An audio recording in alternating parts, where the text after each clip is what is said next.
Hello friends, आज हम एक नए टॉपिक के साथ प्रारंभ हुए हैं।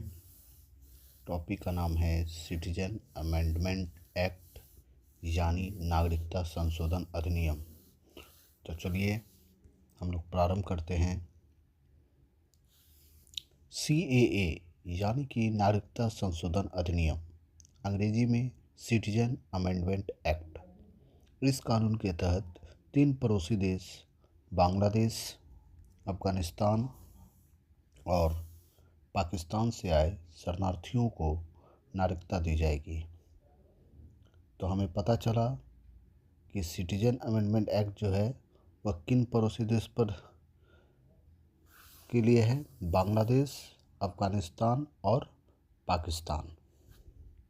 दिसंबर 2014 से पहले भारत में आने वाले 6 धार्मिक अल्पसंख्यकों हिंदू, बौद्ध, सिख, जैन, पारसी और ईसाई को नागरिकता दी जाएगी। 11 दिसंबर 2019 को भारतीय संसद में सिटीजन अमेंडमेंट एक्ट को पारित किया गया था।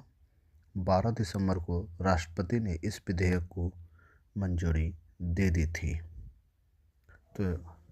तो हमें पता चला कि 6 धार्मिक अल्पसंख्यकों को नागरिकता दी जाएगी।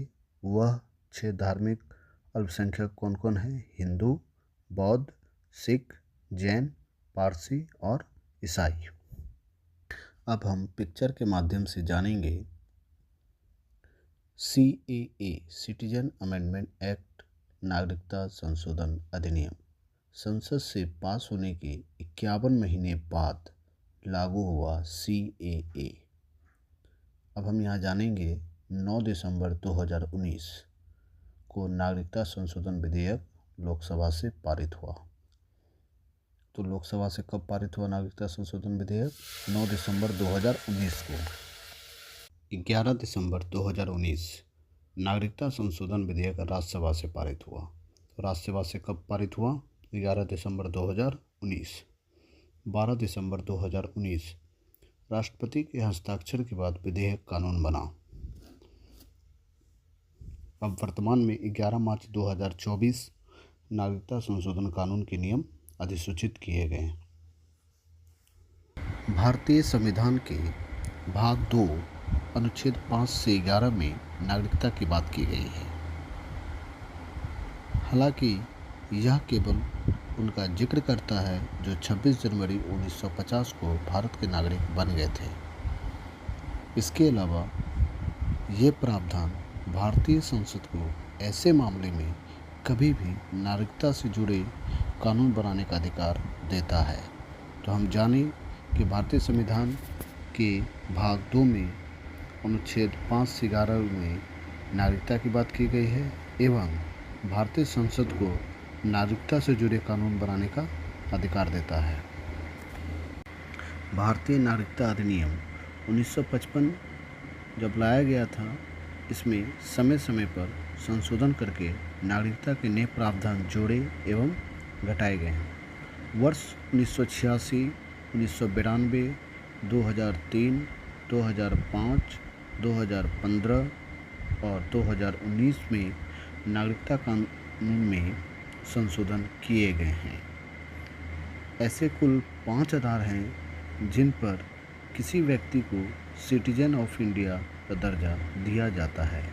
ये हैं: पहला जन्म से, दूसरा वंश से, तीसरा रजिस्ट्रेशन के जरिए, विभिन्न मानदंड पूरा करने के बाद सरकार के पास आवेदन करके, चौथा देशीयकरण, प्राकृतिकरण, नेचुरलाइजेशन और पांचवा प्रादेशिक निगमन के जरिए। तो हमने जाना कि भारतीय नागरिकता अधिनियम 1955 जब लाया गया था, उसके बाद समय समय पर इसमें संशोधन किए गए। 1986, 1992, 2003, 2005, 2015, 2019 एवं कुल 5 आधार हैं सिटीजन ऑफ इंडिया का दर्जा लेने के लिए, जिसमें हमने जाना जन्म से, वंश से, रजिस्ट्रेशन के जरिए, देशीयकरण प्राकृतिकरण के जरिए और प्रादेशिक निगमन के जरिए। विधेयक में कहा गया है कि अवैध प्रवासियों के लिए नागरिकता के प्रावधान असम, मेघालय, मिजोरम या त्रिपुरा के आदिवासी क्षेत्रों पर लागू नहीं होंगे, जैसा कि संविधान की 6ठी अनुसूची में शामिल है। अब हम जानेंगे कि आदिवासी क्षेत्रों पर जो 4 जिला जो हैं, असम, मेघालय, मिजोरम या त्रिपुरा पर जो लागू नहीं होंगे, उन जनजातियों में कार्बी आंगलोंग असम में, गारो हिल्स मेघालय में, चकमा जिला मिजोरम में और त्रिपुरा जनजाति क्षेत्र शामिल हैं। यह बंगाल ईस्टर्न फ्रंटियर रेगुलेशन 1873 के तहत इनर लाइन के तहत आने वाले क्षेत्रों पर भी लागू नहीं होंगे। अब हम जानेंगे इनर लाइन क्या है। इनर लाइन परमिट के जरिए भारत की अरुणाचल प्रदेश, मिजोरम, नागालैंड की यात्रा को नियंत्रित करता है। मतलब यदि भारत के उत्तर पूर्वी राज्य अरुणाचल प्रदेश, मिजोरम, नागालैंड की हमें यात्रा करनी होगी तो उनसे पहले हमें इनर लाइन परमिट का लेना होगा। यही है इनर लाइन परमिट। तो आशा करते हैं कि आपको सिटीजन अमेंडमेंट एक्ट बहुत अच्छे से समझ में आया होगा। यदि आपको किसी भी तरीके का दिक्कत हो तो आप हमें कमेंट के ज़रिए बताएं, हम उन्हें क्लियर करेंगे। और इसी तरह हमारे चैनल को सब्सक्राइब, लाइक एंड शेयर करें। धन्यवाद।